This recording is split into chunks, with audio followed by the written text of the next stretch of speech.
ನಮಸ್ಕಾರ. ಇಂದಿನ ನಮ್ಮ ಚರ್ಚೆಗೆ ಸ್ವಾಗತ. ಒಂದು ಕ್ಷಣ ಯೋಚನೆ ಮಾಡಿ. ನಿಮಗೆ 60 ವರ್ಷ. ಜೀವನದಲ್ಲಿ ಎಲ್ಲವನ್ನೂ ಸಾಧಿಸಿದ್ದೀರಿ. ವಜ್ರದ ವ್ಯಾಪಾರದಲ್ಲಿ ಕೋಟ್ಯಾಧಿಪತಿ. ಸಮಾಜದಲ್ಲಿ ದೊಡ್ಡ ಹೆಸರು, ಗೌರವ ಎಲ್ಲವೂ ಇದೆ. ಆರಾಮವಾಗಿ ನಿವೃತ್ತಿ ಜೀವನ ನಡೆಸಬೇಕಾದ ಸಮಯದಲ್ಲಿ ಇದ್ದಕ್ಕಿದ್ದಂತೆ ನಿಮಗೆ ಒಂದು ದರ್ಶನ ಆಗುತ್ತೆ. ನೀವು ಕಷ್ಟಪಟ್ಟು ಕಟ್ಟಿದ ಈ ಇಡೀ ಜಗತ್ತು, ನಿಮ್ಮ ಸಂಪತ್ತು ಎಲ್ಲವೂ ಬೂದಿಯಾಗಲಿದೆ ಅಂತ. ಆಗ ಏನ್ ಮಾಡ್ತೀರಿ? ಇದೇ ಪ್ರಶ್ನೆ ನಮ್ಮ ಇವತ್ತಿನ ಕಥಾನಾಯಕ ದಾದಾ ಲೇಖರಾಜ್ ಅವರ ಜೀವನದಲ್ಲಿ ಎದುರಾಗಿತ್ತು. ಇದು ಕೇವಲ ಒಂದು ಕಾಲ್ಪನಿಕ ಪ್ರಶ್ನೆ ಆಗಿರಲಿಲ್ಲ, ಬದಲಿಗೆ ಅವರ ಜೀವನವನ್ನೇ ಬದಲಾಯಿಸಿದ ಒಂದು ನಿಜವಾದ ಅನುಭವ. ಹೌದು. ಸೊ ನಮ್ಮ ಇಂದಿನ ಚರ್ಚೆಯ ಉದ್ದೇಶ, ಯಶಸ್ಸಿನ ಉತ್ತುಂಗದಲ್ಲಿದ್ದ ಈ ವ್ಯಕ್ತಿ ಇದ್ದಕ್ಕಿದ್ದ ಹಾಗೆ ಎಲ್ಲವನ್ನೂ ತ್ಯಜಿಸಿ ಬ್ರಹ್ಮಬಾಬಾ ಎಂಬ ಆಧ್ಯಾತ್ಮಿಕ ನಾಯಕರಾಗಿ ಹೇಗೆ ರೂಪಾಂತರಗೊಂಡ್ರು ಅಂತ ನೋಡೋದು. ಇದಕ್ಕಾಗಿ ನಾವು ಅವರ ಜೀವನ ಚರಿತ್ರೆಯನ್ನೇ ಆಧಾರವಾಗಿಟ್ಕೊಂಡಿದ್ದೀವಿ. ಖಂಡಿತ. ಇಲ್ಲಿ ಕೇವಲ ಘಟನೆಗಳನ್ನು ಪಟ್ಟಿ ಮಾಡುವುದು ನಮ್ಮ ಉದ್ದೇಶ ಅಲ್ಲ, ಬದಲಾಗಿ ಈ ದೊಡ್ಡ ಪರಿವರ್ತನೆಯ ಹಿಂದಿನ ಮನಸ್ಥಿತಿ ಏನು, ಅಂಥ ಒಂದು ದೊಡ್ಡ ನಿರ್ಧಾರ ತಗೊಳ್ಳೋಕೆ ಯಾವ ರೀತಿಯ ಆಂತರಿಕ ಶಕ್ತಿ ಬೇಕು ಅದನ್ನು ಅರ್ಥ ಮಾಡ್ಕೊಳ್ಳೋಣ. ಸರಿ, ಹಾಗಾದ್ರೆ ಈ ದೈವಿಕ ಅನುಭವಗಳಿಗಿಂತ ಮೊದಲು ದಾದಾ ಲೇಖರಾಜ್ ಎಂಥ ವ್ಯಕ್ತಿಯಾಗಿದ್ರು ಅಲ್ಲಿಂದ ಶುರು ಮಾಡೋಣವೇ? ಖಂಡಿತ.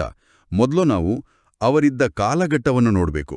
ಅಂದ್ರೆ ಸುಮಾರು 60-70 ವರ್ಷಗಳ ಹಿಂದೆ ಸಿಂಧ್ ಪ್ರಾಂತ್ಯದಲ್ಲಿ ಬ್ರಿಟಿಷ್ ಮುಸ್ಲಿಂ ಸಂಸ್ಕೃತಿಗಳ ಪ್ರಭಾವ ಹೆಚ್ಚಾಗಿತ್ತು. ಆ ಕಾಲದ ಸಮಾಜ ತಮೋಪ್ರಧಾನವಾಗಿತ್ತು ಅಂತ ಮೂಲಗಳಲ್ಲಿ ಹೇಳಲಾಗಿದೆ ಅಲ್ವಾ? ಹೌದು. ತಮೋಪ್ರಧಾನ ಅಂದ್ರೆ ಸ್ವಲ್ಪ ವಿವರಿಸಬಹುದೇ?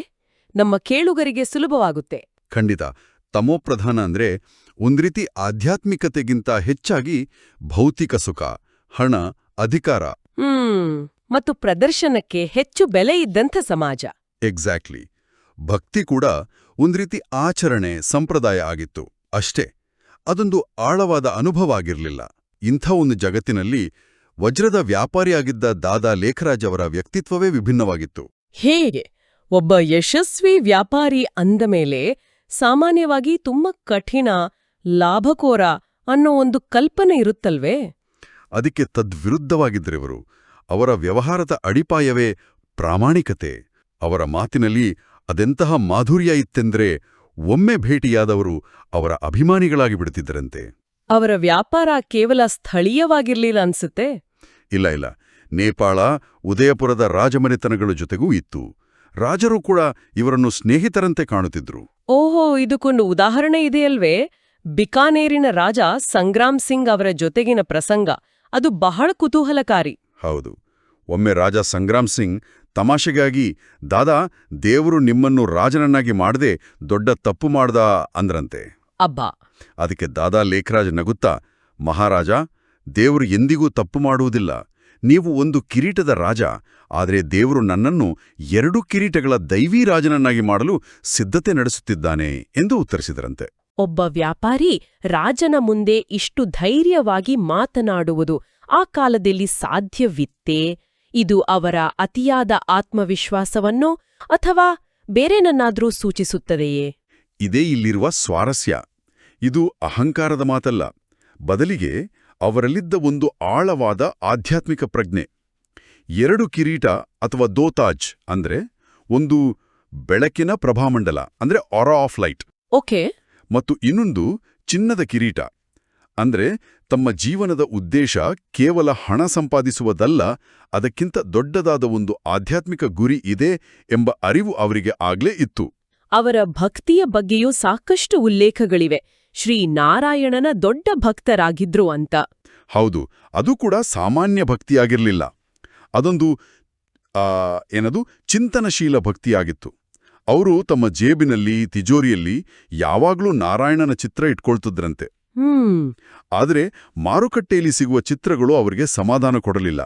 ಹಾಗಾಗಿ ತಾವೇ ಒಬ್ಬ ಕಲಾವಿದನಿಗೆ ನಿರ್ದೇಶನ ನೀಡಿ, ಲಕ್ಷ್ಮಿಯೂ ಮಲಗಿರುವ ನಾರಾಯಣನ ಕೊರಳಿಗೆ ಪ್ರೀತಿಯಿಂದ ಹಾರ ಹಾಕುತ್ತಿರುವ ಚಿತ್ರವನ್ನು ವಿಶೇಷವಾಗಿ ಬರೆಸಿದರು. ಅಂದ್ರೆ ಅವರು ದೇವರನ್ನ ಕೇವಲ ಪೂಜಿಸ್ತಿರ್ಲಿಲ್ಲ, ಆ ಸ್ವರೂಪದ ಬಗ್ಗೆ ಆಳವಾಗಿ ಚಿಂತನೆ ಮಾಡ್ತಿದ್ರು. ಖಂಡಿತ. ಅವರ ಉದಾರತೆ ಮತ್ತು ಗುರುಭಕ್ತಿಯ ಬಗ್ಗೆಯೂ ಒಂದು ಘಟನೆ ಇದೆಯಲ್ಲ, ಗುಲಾಬಿ ನೀರಿನ ಪೆಟ್ಟಿಗೆಗಳನ್ನೇ ತರಿಸಿದ್ದು. ಹೌದು. ಇವತ್ತಿನ ಕಾಲದಲ್ಲಿ ಹೀಗೆ ಮಾಡಿದರೆ ಅದನ್ನು ದುಂದುವೆಚ್ಚ ಅಂತಾರೆ. ನಿಜ. ಆದರೆ ಆಗ ಅದು ಭಕ್ತಿಯ ಪರಾಕಾಷ್ಠೆಯಾಗಿತ್ತು. ತಮ್ಮ ಗುರುಗಳು ಬಂದಾಗ ಅವರ ಸ್ವಾಗತಕ್ಕಾಗಿ ಇಡೀ ರಸ್ತೆಯ ಮೇಲೆ ಗುಲಾಬಿ ನೀರನ್ನು ಸಿಂಪಡಿಸಿದ್ರು. ಆದರೆ ಇದಕ್ಕಿಂತಲೂ ಅವರ ತ್ಯಾಗದ ಮನೋಭಾವವನ್ನು ತೋರಿಸುವ ಇನ್ನೊಂದು ಘಟನೆ ಇದೆ. ಯಾವುದದು? ತಮ್ಮ ಬಟ್ಟೆಯನ್ನೇ ದಾನ ಮಾಡಿದ್ದು. ಅದೇ, ಒಮ್ಮೆ ಗುರುಗಳ ಕಾರು ಮನೆಗೆ ಬಂದಾಗ ಅವರು ತಕ್ಷಣ ತಾವು ಧರಿಸಿದ್ದ ದುಬಾರಿ ರೇಷ್ಮೆ ಬಟ್ಟೆಗಳನ್ನು ತೆಗೆದು ಆ ಚಾಲಕನಿಗೆ ದಾನವಾಗಿ ಕೊಟ್ರು. ಅವರ ಪತ್ನಿ ಯಶೋಧ ಯಾಕೆ ಹೀಗೆ ಮಾಡಿದ್ದಿರಿ ಅಂತ ಕೇಳಿದಾಗ ಅವರು ಹೇಳಿದ ಉತ್ತರ ಅದ್ಭುತವಾಗಿತ್ತು. ಏನ್ ಹೇಳಿದ್ರು? ಗುರುವಿನ ಕರೆ ಸಾವಿನ ಕರೆಯಂತೆ. ಸಾವು ಬಂದಾಗ ಸ್ವಲ್ಪ ನಿಲ್ಲು, ನಾನು ಸಿದ್ಧನಾಗಿ ಬರುತ್ತೇನೆ ಅಂತ ಹೇಳಲು ಸಾಧ್ಯವೇ? ಗುರುವಿನ ಕರೆ ಬಂದಾಗಲೂ ಅಷ್ಟೇ, ಎಲ್ಲವನ್ನೂ ಬಿಟ್ಟು ಹೋಗಲು ಸಿದ್ಧನಿರಬೇಕು ಎಂದರು. ಇದು ನಿಜಕ್ಕೂ ಆಳವಾದ ಮಾತು. ಅಂದ್ರೆ ಮುಂದೆ ಬರಲಿದ್ದ ದೊಡ್ಡ ಆಧ್ಯಾತ್ಮಿಕ ಅನುಭವಕ್ಕೆ ಅವರ ಮನಸ್ಸು ಆಗಲೇ ಸಿದ್ಧಗೊಳ್ಳುತ್ತಿತ್ತು ಅನ್ನಿಸುತ್ತೆ. ಯಾಕೆಂದ್ರೆ ಅವರ 60ನೇ ವಯಸ್ಸಿನಲ್ಲಿ ನಡೆದ ಆ ಒಂದು ಘಟನೆ ಎಲ್ಲವನ್ನೂ ಬದಲಾಯಿಸಿತು. ಖಂಡಿತ. ಬನಾರಸಿನಲ್ಲಿದ್ದ ತಮ್ಮ ತೋಟದಲ್ಲಿ ನಡೆದಿದ್ದಾಗ ಅವರಿಗೆ ಇದ್ದಕ್ಕಿದ್ದಂತೆ ದಿವ್ಯಚಕ್ಷು ಪ್ರಾಪ್ತವಾಯಿತು. ದಿವ್ಯಚಕ್ಷು ಅಂದ್ರೆ ಒಂದು ರೀತಿಯಲ್ಲಿ ಮೂರನೇ ಕಣ್ಣು ತೆರೆದ ಹಾಗೆ.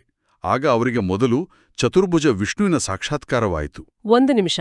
ಸಾಮಾನ್ಯ ಮನುಷ್ಯನಿಗೆ ಇಂಥ ಅನುಭವ ಆದರೆ ಮೊದಲು ಬರುವ ಯೋಚನೆ, ಇದು ನಿಜವೇ ಅಥವಾ ನನ್ನ ಭ್ರಮೆಯೇ ಅಂತ. ಅವರ ಪ್ರತಿಕ್ರಿಯೆ ಹೇಗಿತ್ತು? ಕುತೂಹಲಕಾರಿ ವಿಷಯ ಏನಂದ್ರೆ, ಅವರು ತಕ್ಷಣ ಇದರ ಶ್ರೇಯವನ್ನು ತಮ್ಮ ದೇಹದಾರಿ ಗುರುಗಳಿಗೆ ನೀಡಿದರು. ಗುರುಗಳ ಕೃಪೆಯಿಂದ ಹೀಗಾಯಿತು ಅಂದುಕೊಂಡ್ರು. ಆದರೆ ಅವರ ಗುರುಗಳಿಗೆ ಈ ಬಗ್ಗೆ ಏನೂ ತಿಳಿದಿರಲಿಲ್ಲ. ಆಗಲೇ ಅವರಿಗೆ ಸ್ಪಷ್ಟವಾದದ್ದು, ಈ ಅನುಭವ ಯಾವುದೇ ಮನುಷ್ಯನಿಂದ ಬಂದಿದ್ದಲ್ಲ, ಬದಲಾಗಿ ಸ್ವತಃ ಪರಮಾತ್ಮನಿಂದ ಬಂದಿದೆ ಅಂತ. ಅಲ್ಲಿಂದ ಸಾಕ್ಷಾತ್ಕಾರಗಳ ಸರಣಿಯೇ ಶುರುವಾಯಿತು ಅಂತ ಕೇಳಿದ್ದೇನೆ. ಜಗತ್ತಿನ ವಿನಾಶದ ದೃಶ್ಯಗಳನ್ನು ಕೂಡ ನೋಡಿದ್ರಂತೆ. ಇದು ನಂಬಲು ಸ್ವಲ್ಪ ಕಷ್ಟ. ಅಂದ್ರೆ ಹಿರೋಶಿಮಾ ನಾಗಾಸಾಕಿ ಮೇಲೆ ಬಾಂಬ್ ಹಾಕುವ ಮೊದಲೇ ಅವರಿಗೆ ಅದರ ದೃಶ್ಯಗಳು ಕಂಡಿದ್ವಾ? ಹೌದು, ಮೂಲಗಳ ಪ್ರಕಾರ ಹಾಗೇ ಹೇಳಲಾಗಿದೆ.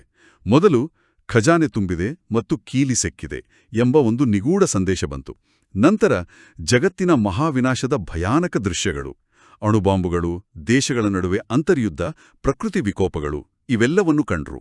ಇಂಥ ದೃಶ್ಯಗಳು ಭಯ ಹುಟ್ಟಿಸಬೇಕಲ್ವಾ? ಇಲ್ಲ. ಆಶ್ಚರ್ಯ ಅಂದ್ರೆ ಈ ದೃಶ್ಯಗಳು ಅವರಲ್ಲಿ ಭಯವನ್ನು ಹುಟ್ಟಿಸಲಿಲ್ಲ, ಬದಲಾಗಿ ತೀವ್ರ ವೈರಾಗ್ಯವನ್ನು ಮೂಡಿಸಿದವು. ಒಬ್ಬ ಕೋಟ್ಯಾಧಿಪತಿ ವ್ಯಾಪಾರಿಗೆ ತಾನು ಸಂಪಾದಿಸಿದ್ದೆಲ್ಲವೂ ನಾಶವಾಗಲಿದೆ ಅನ್ನೋ ದೃಶ್ಯ ಕಂಡ್ರೆ ಹೇಗಾಗಿರ್ಬೇಕು?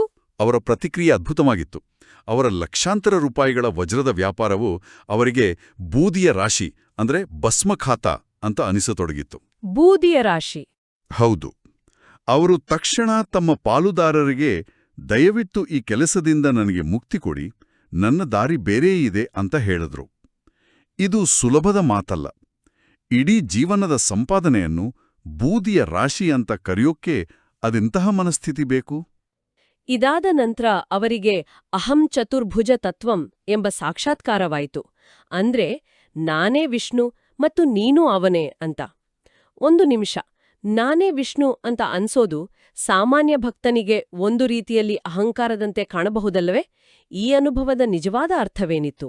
ಬಹಳ ಮುಖ್ಯವಾದ ಪ್ರಶ್ನೆ ಇದು. ಇದು ಆಧ್ಯಾತ್ಮಿಕ ಚಿಂತನೆಯಲ್ಲಿ ಒಂದು ದೊಡ್ಡ ಪಲ್ಲಟ. ಇಲ್ಲಿ ನಾನು ಅಂದ್ರೆ ಈ ದೇಹ ಅಲ್ಲ, ನಾನು ಆತ್ಮ ಅನ್ನೋ ಸ್ಮೃತಿ. ಭಗವದ್ಗೀತೆಯಲ್ಲಿ ಹೇಳಿದ ಹಾಗೆ ಅಹಂ ಬ್ರಹ್ಮಾಸ್ಮಿ ತತ್ವದಂತೆ. ಕರೆಕ್ಟ್. ಇದು ಭಕ್ತ ಮತ್ತು ಭಗವಂತನ ನಡುವಿನ ಅಂತರವನ್ನು ಅಳಿಸಿ ಹಾಕಿತು. ನಿರಾಕಾರ ಜ್ಯೋತಿರ್ಬಿಂದು ಸ್ವರೂಪನಾದ ಪರಮಾತ್ಮ ಶಿವನೇ ತನ್ನನ್ನು ಈ ಮಹಾನ್ ಕಾರ್ಯಕ್ಕೆ ಒಂದು ರಥವನ್ನಾಗಿ ಅಥವಾ ಮಾಧ್ಯಮವನ್ನಾಗಿ ಬಳಸುತ್ತಿದ್ದಾನೆ ಎಂಬ ಸತ್ಯವು ಅವರಿಗೆ ನಿಧಾನವಾಗಿ ಅರಿವಾಯಿತು. ಸರಿ, ಈ ಜ್ಞಾನ ಬಂತು. ಆದ್ರೆ ಜ್ಞಾನವನ್ನು ನಿಜ ಜೀವನದಲ್ಲಿ ಆಚರಣೆಗೆ ತರೋದು ದೊಡ್ಡ ಸವಾಲು. ಅವರದನ್ನು ಹೇಗೆ ಮಾಡಿದ್ರು? ಅವರು ಬಹಳ ಸರಳವಾದ ವಿಧಾನವನ್ನು ಅನುಸರಿಸಿದ್ರು ಗೊತ್ತಾ? ಒಂದು ಕಾಗದದ ಮೇಲೆ ನಾನು ಆತ್ಮ, ನನ್ನ ಪತ್ನಿ ಯಶೋಧ ಕೂಡ ಆತ್ಮ ಅಂತ ಬರೆದು ದಿನವಿಡೀ ಆ ಅಭ್ಯಾಸವನ್ನು ಮಾಡಲು ಶುರು ಮಾಡಿದ್ರು. ಅಷ್ಟೇನಾ? ಹೌದು. ಇದು ಕೇವಲ ಒಂದು ವಾಕ್ಯವಾಗಿರಲಿಲ್ಲ. ಇದರಿಂದ ಅವರ ಸಂಪರ್ಕಕ್ಕೆ ಬಂದ ಎಲ್ಲರಿಗೂ ಆತ್ಮದ ಅನುಭೂತಿಯಾಗಲು ಶುರುವಾಯ್ತಂತೆ. ಅವರ ಮಾತಿನಲ್ಲಿ, ನೋಟದಲ್ಲಿ ಆ ಶಕ್ತಿ ತುಂಬಿತ್ತು. ಇದಾದ ನಂತರವೇ ವನವಾಸದ ಅವಧಿ ಶುರುವಾಗಿದ್ದು ಅಲ್ವೇ? ಇದು ಅಕ್ಷರಶಃ ಕಾಡಿಗೆ ಹೋಗಿದ್ದ? ಇಲ್ಲ. ಪುಸ್ತಕದಲ್ಲಿ ಇದನ್ನು ಸಾಂಕೇತಿಕವಾಗಿ ವನವಾಸ ಅಂತ ಕರೆಯಲಾಗಿದೆ. ಇದು ಹಲವು ವರ್ಷಗಳ ಕಾಲ ನಡೆದ ಒಂದು ತೀವ್ರ ತಪಸ್ಸಿನ ಅವಧಿ. ಇದು ಹಳೆಯ ಗುರುತುಗಳಿಂದ, ಹಳೆಯ ಸಂಬಂಧಗಳಿಂದ, ಹಳೆಯ ಅಭ್ಯಾಸಗಳಿಂದ, ಹೌದು, ಎಲ್ಲದರಿಂದ ಸಂಪೂರ್ಣವಾಗಿ ಬೇರ್ಪಡಲು ನಡೆಸಿದ ಒಂದು ರೀತಿಯ ಆಧ್ಯಾತ್ಮಿಕ ಬೂಟ್ ಕ್ಯಾಂಪ್ ಇದ್ದ ಹಾಗೆ. ಈ ತಪಸ್ಸಿನ ಪ್ರಭಾವ ಎಷ್ಟಿತ್ತು ಎಂಬುದಕ್ಕೆ ಒಂದು ಮನಕಲಕುವ ಉದಾಹರಣೆ ಇದೆ. ವರ್ಷಗಳ ನಂತರ ಮನೆಗೆ ಮರಳಿದ ಒಬ್ಬ ಸಹೋದರಿಗೆ ತನ್ನ ಮನೆಯ ದಾರಿಯೇ ನೆನಪಿರಲಿಲ್ವಂತೆ. ಹೌದು. ಅಷ್ಟೇ ಅಲ್ಲ, ಮನೆಗ್ ಹೋದಾಗ ತನ್ನ ತಾಯಿ ಅಳುತ್ತಿರುವುದನ್ನು ನೋಡಿದ್ರೂ ಆಕೆಗೆ ಏನೂ ಅನಿಸಲಿಲ್ಲವಂತೆ. ಯಾವುದೋ ಹಿಂದಿನ ಜನ್ಮದ ಮಸುಕಾದ ನೆನಪಿನಂತೆ ಆ ತಾಯಿಯನ್ನು ನೋಡುತ್ತಿದ್ದಳು. ಆದರೆ ಕೇಳುಗರಿಗೆ ಇದು ಸ್ವಲ್ಪ ಕಠೋರ ಎನಿಸಬಹುದು. ತನ್ನನ್ನು ಹೆತ್ತ ತಾಯಿಯನ್ನೇ ಮರೆಯುವಷ್ಟು ಆಧ್ಯಾತ್ಮಿಕತೆ ನಿಜವಾಗಿಯೂ ಅವಶ್ಯಕವೇ? ಇದು ಕುಟುಂಬ ವ್ಯವಸ್ಥೆಯ ಮೇಲೆ ಯಾವ ರೀತಿ ಪರಿಣಾಮ ಬೀರಬಹುದು? ನಿಮ್ಮ ಪ್ರಶ್ನೆ ನ್ಯಾಯವಾಗಿದೆ. ಹೊರಗಿನಿಂದ ನೋಡಿದ್ರೆ ಇದು ಭಾವನಾಶೂನ್ಯ, ಕಠೋರ ಅಂತ ಅನಿಸ್ಬೋದು. ಆದರೆ ಆ ಬೋಧನೆಯ ಪ್ರಕಾರ ಅದು ಪರಿವರ್ತನೆ. ಪರಿವರ್ತನೆ ಅಂದ್ರೆ? ಆಕೆ ತನ್ನ ತಾಯಿಯನ್ನು ದೇಹವಾಗಿ, ನನ್ನ ತಾಯಿಯನ್ನೋ ಮೋಹದಿಂದ ನೋಡುತ್ತಿರಲಿಲ್ಲ. ಬದಲಿಗೆ ಆಕೆಯೂ ಒಂದು ಆತ್ಮ ಅಂತ ನೋಡುತ್ತಿದ್ದಳು. ಇದು ಮೋಹದಿಂದ ಮುಕ್ತವಾದ, ನಿಸ್ವಾರ್ಥವಾದ, ನಿಜವಾದ ಆಧ್ಯಾತ್ಮಿಕ ಪ್ರೀತಿ ಅಂತ ವ್ಯಾಖ್ಯಾನಿಸಲಾಗ್ತದೆ. ಆದರೆ ಇದರ ಸಾಮಾಜಿಕ ಪರಿಣಾಮಗಳ ಬಗ್ಗೆ ಚರ್ಚೆ ಇದ್ದೇ ಇದೆ. ಇದೇ ವಿಷಯಕ್ಕೆ ಸಂಬಂಧಿಸಿದಂತೆ ಇನ್ನೋಡು ನಾಟಕೀಯ ಘಟನೆ ನಡೆಯಿತಲ್ವೇ? ಅದೇ ಸಹೋದರಿಯರು ತಮ್ಮ ತಾಯಿಯ ಮನೆಗೆ ಭಿಕ್ಷುಕಿಯರಂತೆ ಹೋಗಿದ್ದು? ಹೌದು. ಅವರು ತಮ್ಮ ತಾಯಿಯ ಮನೆ ಬಾಗಿಲಿಗೆ ಹೋಗಿ, ನಾವು ಶಿವಶಕ್ತಿಗಳು, ದೂರದೇಶದಿಂದ ಬಂದಿದ್ದೇವೆ, ಕಲಿಯುಗದ ವಿನಾಶದ ನಂತರ ಸತ್ಯಯುಗ ಬರಲಿದೆ, ನಮ್ಮೊಂದಿಗೆ ಮುಕ್ತಿಧಾಮಕ್ಕೆ ಬರುತ್ತೀರಾ ಅಂತ ಕೇಳಿದ್ರು. ಇಲ್ಲಿ ಗಮನಿಸಬೇಕಾದ ಅಂಶ ಏನು ಅಂದ್ರೆ, ಅವರ ಮಾತಿನಲ್ಲಿದ್ದ ಶಕ್ತಿಗಿಂತ ಅವರ ಸ್ವರೂಪದಲ್ಲಿದ್ದ ತೇಜಸ್ಸು ಮತ್ತು ಔರ ಹೆಚ್ಚು ಪ್ರಭಾವ ಬೀರಿತು. ಅಂದ್ರೆ ಅವರ ತಾಯಿಗೆ ಅವರು ತನ್ನ ಮಕ್ಕಳು ಅಂತ ಗೊತ್ತಾಗ್ಲಿಲ್ವೇ? ಗೊತ್ತಾಗ್ಲಿಲ್ಲ. ಆ ತಾಯಿ ಸ್ವರ್ಗದಿಂದ ಅಪ್ಸರೆಯರೂ ಬಂದಿದ್ದಾರೆ ಅಂತ ಭಾವಿಸಿ, ಹೌದು, ನನ್ನನ್ನು ನಿಮ್ಮೊಂದಿಗೆ ಕರೆದೊಯ್ಯಿರಿ ಅಂತ ಅಳತಾ ಹೇಳಿದ್ಲಂತೆ. ಓ, ಇದನ್ನೇ ಸ್ವರೂಪದಿಂದ ಸೇವೆ ಮಾಡುವುದು ಅಂತಾರೆ. ಅಂದ್ರೆ ಕೇವಲ ಮಾತುಗಳಿಂದಲ್ಲ, ನಿಮ್ಮ ಇರುವಿಕೆ, ನಿಮ್ಮ ವ್ಯಕ್ತಿತ್ವವೇ ಇತರರ ಮೇಲೆ ಪ್ರಭಾವ ಬೀರ್ಬೇಕು. ಬ್ರಹ್ಮಬಾಬಾರವರ ಬೋಧನೆಗಳಲ್ಲಿ ಇನ್ನೊಂದು ಕ್ರಾಂತಿಕಾರಿ ಅಂಶವಿತ್ತು.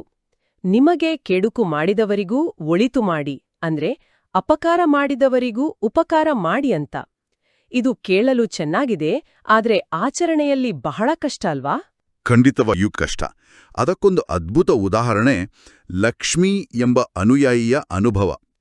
ಒಮ್ಮೆ ಬ್ರಹ್ಮಬಾಬಾ ಆಕೆಯನ್ನು ನೋಡಿ, ನೀನು ಲಕ್ಷ್ಮಿಯಾಗಿದ್ದು ಕುಲಲಕ್ಷ್ಮಿ ಅಂದ್ರೆ ಕೆಟ್ಟ ಲಕ್ಷ್ಮಿ ಯಾಕಾದೆ ಅಂತ ಎಲ್ಲರೆದುರು ಕೇಳಿಬಿಟ್ರು.